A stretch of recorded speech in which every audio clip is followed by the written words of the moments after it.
See, I get it. You're on your healing journey, you're doing the work, you're doing the breath work, you do the yoga, you move your body, you try to eat healthy, you do it all, you go to therapy, and you just don't seem to get better. Hi there, I'm Anne-Katrin, and I am occasionally awake. I'm here to help you inspire your awakenings, heal yourself, and reawaken your life. Welcome to my channel. Today let's talk about why you're not getting better yet, or self-helping with a bag full of problems. So how do you self-help if you have a backpack full of problems? You don't know where to start, you don't know how to start, and you keep getting stuck. There are several different reasons for why we end up being stuck on our healing journey, procrastinating on our healing journey, being blocked, and just not getting better, no matter what we seem to do. See, I get it. You're on your healing journey, you're doing the work, you're doing the breath work, you do the yoga, you move your body, you try to eat healthy, you do it all, you go to therapy, and you just don't seem to get better. Not significantly. Not in the way that you want to get better. Not in the way that you think you deserve to get better after all you have invested to get better. So here are 4 possible reasons for why you feel like you're just not getting better. Number 1, you haven't found the right solution yet. This can mean that you don't know the right modalities yet. You haven't yet found the self-care modalities that your life would benefit from most, for you to experience the progress that you seek. If this number 1 reason resonates with you, I actually suggest to listen to your creative impulses. If you don't know what I mean by that, please check out this video to learn more about creative impulses and what they have to do with your intuition and your personal growth. Practice openness and silence, openness always and silence every now and then, whenever it's possible, to really follow these creative impulses and think outside of the box. Expose yourself to new places where you can meet new people and get new input. Be open to the synchronicities, to the people you meet, the workshops you attend. Fill your mind with new knowledge, new thinking, with new ideas that you can meet only if you are in sync with your heart. And that's the space from which solutions can be accessed. Honestly, I'm so glad you're here right now. So if you enjoyed this video, please make sure to like and subscribe to become occasionally awake with me. Reason number 2 of why you're not getting better yet is that maybe you're not yet using the right solution. Problem number 1 was about knowing the right potential solution, the right modality, the right practice that's going to make the biggest impact in your specific life, on your specific journey. And number 2 is about knowing them, but struggling to actually use them. This means that you might actually already know what could help, but you might not even be using it regularly. You might not use it or implement it into your life to the extent that it needs to be implemented for it to be effective, for it to help as a way of healing and help for you. See, I know this one. That's why I suggest to create something I call a self-help list. If you want to know what a self-help list is, check out this video. Add that list into your planner for weekly review and implementation. Become the observer of your own daily practices and struggles. See where you lose time. See where you could have behaved differently. See where you could have done a practice that could have potentially made a difference for you. And see where you could implement that practice and repeat it to really see it make a difference in your life. It can feel overwhelming to add and introduce new practices to our lives, to dare to make a difference, to dare to change. And change, any change, even for the better, might very well be outside of your comfort zone. It can be challenging to overcome that first hurdle, that first resistance, until a practice that we want to stick to really gains the momentum for us to carry through, for us to keep going. This could be yoga for you. This could be meditation. This could be breath work. This could be energy work. This could be dancing. This could be singing. This could be more creativity. This could be eating healthier. This could be working less, or for some, working more, working differently, following your dreams, following your purpose, establishing a sense of purpose in your life if you don't feel that currently. There are so many things that can help us. There are thousands of practices and modalities that help people. Some and maybe many practices that have already helped you in some situations.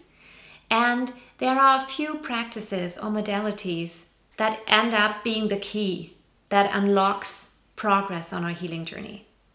And it's our job to find that key by trying different things, by being open to failing one or two practices that we just can't stick to because they don't resonate. And if they don't resonate, they're not meant to be. So that's okay.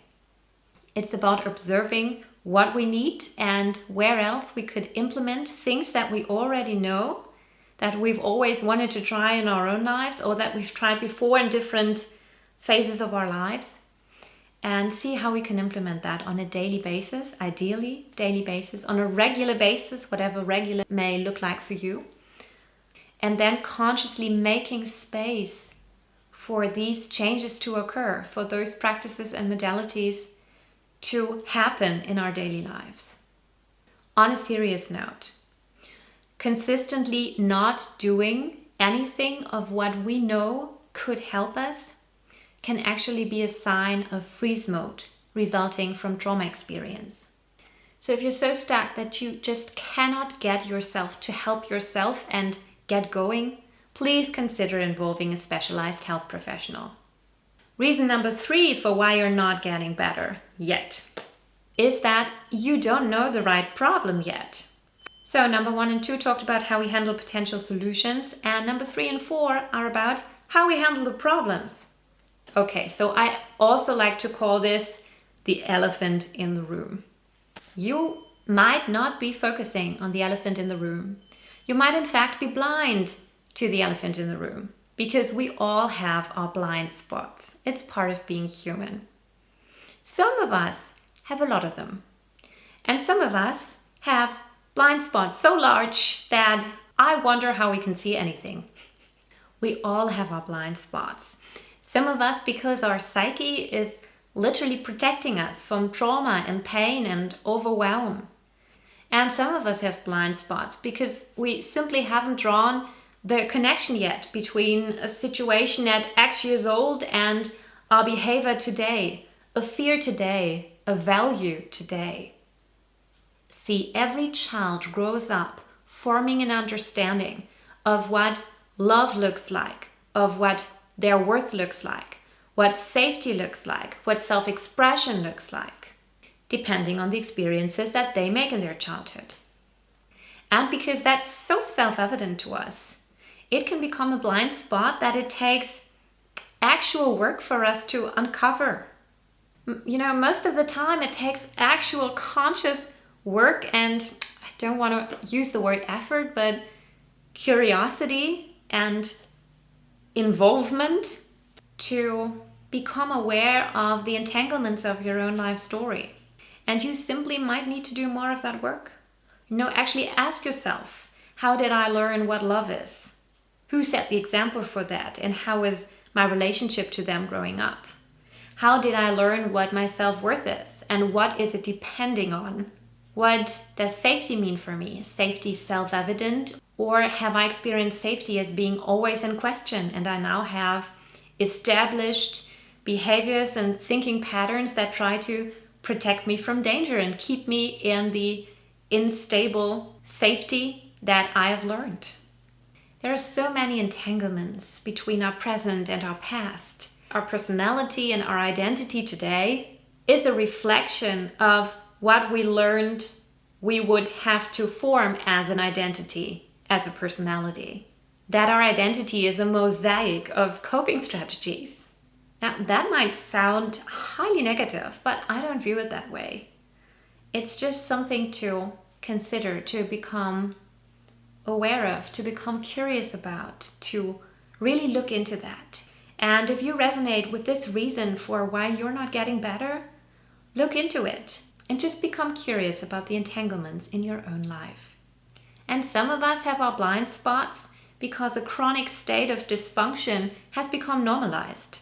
Oftentimes, it's a mixture of the above reasons for why we have blind spots. Whatever the particular reasons, we all have them. And as we uncover them and as we make the invisible seen, we broaden our understanding of what we are actually working with. And we might realize that key problems are actually not the key, but the effect of another cause. And as we work back to a prior cause, we come closer and closer to understanding the root causes of the specific issues that we are currently struggling with. And whatever we know, whatever we become aware of, we can work with. So please take that as a positive sign. Possible reason number 4 for why you are not getting better yet. You are not focusing on the right problem to work with yet. See, you might not see the one elephant in the room, or you've done so much healing work and become so conscious of the entanglements in your personal life story that you have a herd of elephants before you. And by the way, an elephant is not getting smaller or prettier just because you finally see it. Nothing against elephants. I love all animals, but you get the point. Once we become aware of more and more problems and patterns and leitmotifs and systemic entanglements, we might want to develop the tendency to climb problem mountain and defeat it altogether. However, slow and steady is the way to go. So please hear this. If we want to fix and address all problems and issues that we've accumulated over years and decades at once, we're going to fix none. If our mind assembles all the problems we've ever had at a given day all at once to fix them, we might even become unfixable. Healing happens one moment at a time. One problem, one block, one issue at a time. See, balancing our body, mind, and spirit doesn't mean putting a herd of elephants on one side of the scale and then trying to figure out which counterweight, which healing modality is strong enough to counterweight them all. We're not going to find that. The good news is we don't have to. Balancing our physical body and our mental emotional state, healing our lives, requires approaching healing from the now only. From the now. Like right now, today, in this very moment. If you struggle with reason number 4, if you resonate with this reason for why you're not getting better because you're standing before the herd of elephants, you're standing in front of 20 elephants all at once and they all seem so significant for you and so impossible to treat, then take a step back, close your eyes, go inward and see what are you really dealing with right now. And it's not all the problems you've ever had. There is no present moment in which we are actually influenced by all the problems we've ever had. There are different situations, different days, different months, different projects, different things we want to do, different chapters in our healing journey that bring to the surface different problems, but it's never all of them at the same time. And it's overwhelming and it's actually contradicting our healing path to try to look at them all at once. Don't look at all the elephants at the same time because not all of them are standing right here, right now. So be right here, right now and become conscious of right here, right now and see what's important now. See what is the next logical step. You don't need to worry about what didn't work out 10 years ago, what didn't work out last month. Look at yesterday, if you must. Look at today, look at right now. Look at where you want to go, not 10 years from now, but tomorrow. And start from there. Start with now, with your dis-ease now, with your shallow breathing now, with your anxiety and fears now, and stay there. Don't go back into the theory of problems to escape the now. If we bring a big label to this moment, if we bring a negative thought story to this moment, such as, but this has never worked out for me, then what happens is that the present moment actually dissolves around us and we are back in our minds and our head. And we lose touch. We can't access the healing potential that giving attention to the present always holds. And what's so beautiful is that if you really only look at the present moment is always going to give you just the right amount to look at, to heal, to observe, to love, to harmonize. So now you hopefully got an idea of why you feel stuck, of why you're not getting better. Yet, remember, it's not getting better yet, because there's always something you could do. And it's the simple thing. And the simple option can often be challenging, but it's going inward and really connecting to the present and working with the thing in front of you. And that might be the problem in front of you when we're talking about, working with the right problem, or it might be the creative impulse in front of you when we talk about finding the right solution in the first place. And the present moment in which we can connect to our creative impulses is also the space in which we will be brought to that solution, to that potential solution, to that healing modality, to that self-care practice, to that health professional that is going to make the one biggest difference for the next step on our healing journey. Got any occasional awakenings yet? Because now I'd like to hear about your experience. So please let me know which of these 4 reasons you resonated with and why. Thank you for watching. If you resonated with this, please like and subscribe. And if you want more insights on the 4 awakenings and how you can experience them in your life occasionally, please visit me at occasionallyawake.com to enhance your awakenings. Bye.